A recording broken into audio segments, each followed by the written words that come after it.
Because divorce is so prevalent in the U.S., the APA states that 40 to 50% of marriages end in divorce, and it's been named as a common experience of our culture here in the U.S. With such high rates of divorce, this means that many more adolescents are being affected by the wrath of divorce.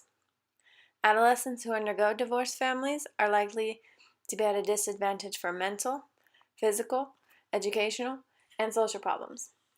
They suffer the effects of parent conflict before the divorce, in the courtroom stages, and in the post-divorce experiences. They are also more likely to feel loss of attachment because maybe one parent needs to start working or one parent left. They also have a fear of abandonment and or have to experience the heart-wrenching hostility between their parents. Additionally, the kids are left alone to try and cope with the stressors and the crises divorce creates, sometimes for years on end. However, since families are systems and the behavior of one member of the family has a ripple effect throughout the entire system, the family as a whole is affected by the event of a divorce. Moreover, divorce can be experienced as a traumatic or crisis experience. This means the families can potentially undergo acute, chronic, psychological, and or social stress. These types of stress can occur before the divorce, during the divorce, and for many years after the divorce. Commonly, kids of divorced parents are likely to be victims of acute physical stress or abuse. Also, great amounts of physical and social stress can be experienced through the kid falling in the center of the parents' fighting and guilt games. From my personal understanding of divorce, I see each family as unique to their own circumstances, experiences, overwhelming emotions, and coping techniques. From both the cybernetics and second-order cybernetics, I do think to aid a family suffering from repercussions of a divorce, both first and second-order changes will be needed. For example, take a husband who talks down upon or negatively about his ex-wife in front of their kid. A decent first-order change would be changing the way the father talked about his ex-wife in front of his child. This could be a good starting point to relieve some anguished emotions occurring.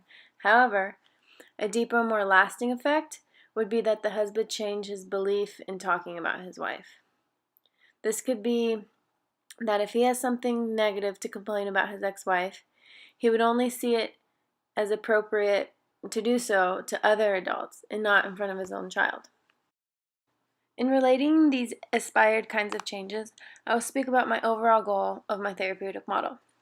The end and most important goal of my approach is that the adolescent and parent relationship finds mends or creates a new healthy relationship. Again, since each situation is different, I don't place all the weight on the adolescent to believe in all their parents' choices and even in the divorce. However, I see it as vital for the adolescent to find clarity or acceptance in their parents. For example, a mother who left her husband and kids for drugs or even another man. I don't see it as the kid needing to believe that their mom was right. However, I believe in order for the adolescent to live to the best of their potential in life, they need to find elucidation and letting go of the negative emotions. I see these negative emotions as overwhelming and robbing the adolescent from the ideal person they want to be in life and can be in life. In order to get to the main goal of therapy, each family is going to have their own process of coping and steps of therapy. In my model, the TAADF thrives predominantly on a narrative and openly creative approach. At the very beginning of therapy, I would first check for the safety of the members. If there was still violence occurring, that would need to be attended to first before initiating therapy. If there's no physical harm, then therapy would proceed and start with the administration of assessment tools. Through both a semi-structured interview and assessment tools, I would get a better idea of what emotional states the family members were in and what direction to go in therapy. Some possible assessment tools would be the issues checklist, which assesses and rates if particular topics have been sources of conflict in the family. The family assessment device, which assesses family interactions in the family environment such as problem solving, communication, roles, effective responsiveness, effective involvement, behavior control, and general functioning. The adolescent coping orientation for problem experiences, which measures behaviors adolescents find helpful in coping with problem or stressful situations. The behavioral assessment system for children, that examines maladaptive and adaptive behaviors in both home and school environments. The Child Anxiety and Depression Scale, the Child PTSD Symptom Scale, and another one is the Family Assessment Form. This instrument is going to look at physical, social, financial environment, the caregiver history, characteristics, and child rearing skills, the adolescent's development and behavioral status, and family interpersonal interactions are measured as well. Both strengths and weaknesses can be monitored and summarized to help set up for a treatment plan. These assessment tools in the semi-structured interview, they would better help design a fitting therapeutic approach for each family's unique environment of the divorce and their emotional states and stages. After getting a better understanding of each family system's unique areas of difficulties, appropriate interventions can be implemented. Since the underlying theme of my therapeutic approach for adolescents and divorced families, or the TAADF, is both a narrative and creatively open model, the interventions are tailored around these concepts. The following interventions to be described essentially help lead to the overall goal of the TAADF of reaching clarification and accord in the adolescent-parent relationship. This first intervention is for instances when kids are stuck in the middle of their parents' vicious cycle of attacking each other. This stems from a narrative approach where the therapist would focus on creating an alliance of getting both the parents and their kids on the opposite side of the attack or the problem. Each member would make a contribution to dealing with the problem or the attacks in order to establish a second-order change in the broken family cycle of placing the child in the middle. This change can be very counterintuitive, creative, and can even stem from the adolescent's own ingenuity. For example, if the therapist learned that the adolescent likes to dance, they could suggest that the adolescent start dancing when they are in the middle of their parents fighting. The adolescent and the parents can contribute to this by collaboratively choreographing a small dance routine. Something such as this innovative strategy would not only lighten the hostility of the mood when the parents are bickering, but it would serve as a reminder that everyone, even the dancing, was on the same team. Moreover, that the reminder coalition was against the child being in the middle all alone trying to deal with the distressful emotions like blame, responsibility, frustration, and anger. Even through the joy, I feel the pain. Even in the sun, I feel the rain. Even when I'm high, I feel the lows. Like that's all I know. A second intervention deals primarily with working with the parents. Since it's common for parents to feel guilty for their kids' distress, they tend to internalize the blame. I believe the internalization of the guilt and blame impedes on the parents' ability to truly connect with their child and be able to guide them the best they can. This is when the intervention of identifying the parent's preferred identity of parenting comes into play. Still stemming from a narrative approach, the therapist and the parent, and along with the adolescent present, would partake in externalizing dialogue of what makes the parent feel guilty, times they did not feel they were to blame, and ways to develop their ideal parent self. This could also be beneficial for the adolescent in reaching a better sense of elucidation in their relationship with their parent and the parent with their child.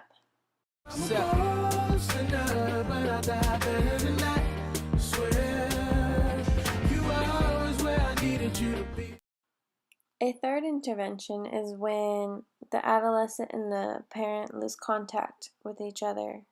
Through a divorce, it can be for multiple reasons. If the single parent has to start working for financial reasons and they never get to see the kid anymore, or the other parent moves states, whatever the reason may be, the adolescent can feel separation distressed from not having that attachment with their parent or their parent around. So an intervention for this is the introduction of support groups. And this is a group where other families who are going through divorce, similar situations, a place where the families can network, network, or lend a hand to one another. These groups would offer the chance for parents and their adolescents to build nurturing and trusting relationships with other groups and families who would be able to understand them on a deeper level. Parents in the group would be able to meet fellow parents who are also in need of providing their children and adolescents with the supervision and guidance that they're not getting. They would also be able to accordingly schedule days and times for their adolescents to go spend time with the families they met, their family, to get that nurturing environment. And it's good to keep in mind that the adolescents are not replacing the bond and the nurturing bond attachment they're getting from their parents. That's not being replaced, but they are getting the opportunity to build other nurturing, supportive, healthy bonds with other adolescents and families experiencing the same thing. I need you in my life. I need you by my side. I'll keep my faith. If you keep loving me right, I'll keep my faith. A fourth intervention that can be implemented is when it comes across that an adolescent has given up on themselves or their families. Since going through the divorce can bring about extreme emotions such as pain, hurt, frustration, they may become overwhelmed with those feelings, and they may resort to unhealthy ways of coping and living. Some adolescents may turn to drugs. Some may stop abiding to anything their parents tell them. Some might quit putting in effort at school. The idea of this intervention, however, is to diffuse the way that divorce has robbed the adolescent of their utmost possibilities and opportunistic ways of living. In other words, the idea is that the adolescent doesn't have to live a life that is dominated by the wrath of divorce, but rather a life where the adolescent is free to be who they aspire to be. This intervention will go at a slow pace, at the pace the adolescent feels comfortable with. It would involve the presence of their parents, and it would draw out the reasons how divorce has robbed the adolescents of their desired way of living life. Ya estoy muerto por dentro y estoy cansado. Estoy harto de vivir huyendo siempre del pasado. Fui cobarde, me rendí más de una vez, estuve a punto. A fifth intervention is about learning to deal with distressful emotions that divorce places on the adolescents. The goal of the therapist and the adolescent in this intervention is externalizing dark emotions the adolescent is feeling. This is also done in a flexible and creative manner, such as revealing emotions through art or music. Once the stressful and sometimes dangerous causing emotions are brought forth, the therapist and the adolescent would come up with new ways to cope with them. The therapist would also make it clear that their distressing emotions are okay to feel, and they don't have to avoid them or look down on themselves for having them, but rather to accept them. The idea of this intervention is to promote the acceptance of vulnerable emotions and to learn new ways to handle and express these feelings. In concluding, since divorce has become, quote, a common experience to our culture, I see it as only imperative to provide adolescents involved in divorced families the opportunities to find or re-find peace, happiness, and growth and positive opportunities in their lives. If members of divorced families carry heavy feelings such as anger, resentment, blame, guilt, and frustration, they're not likely to find the desired and innate sense of peace in their lives. If the TAADF can assist adolescents in mending or even building new relationships with their parents that consist of a found sense of clarification, I believe this will assist them in living a life to their utmost potential. However, the weight should not all be put entirely on the adolescents to agree with the parents in divorce, but rather restoring acceptance in the abstract bond that an adolescent has with their parents.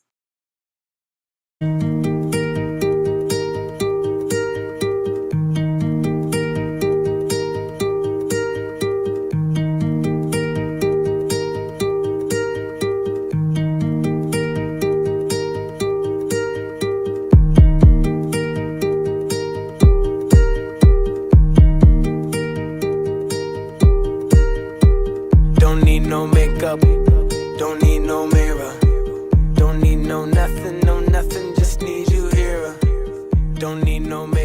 Makeup don't need no mirror. Don't need no nothing, there's nothing.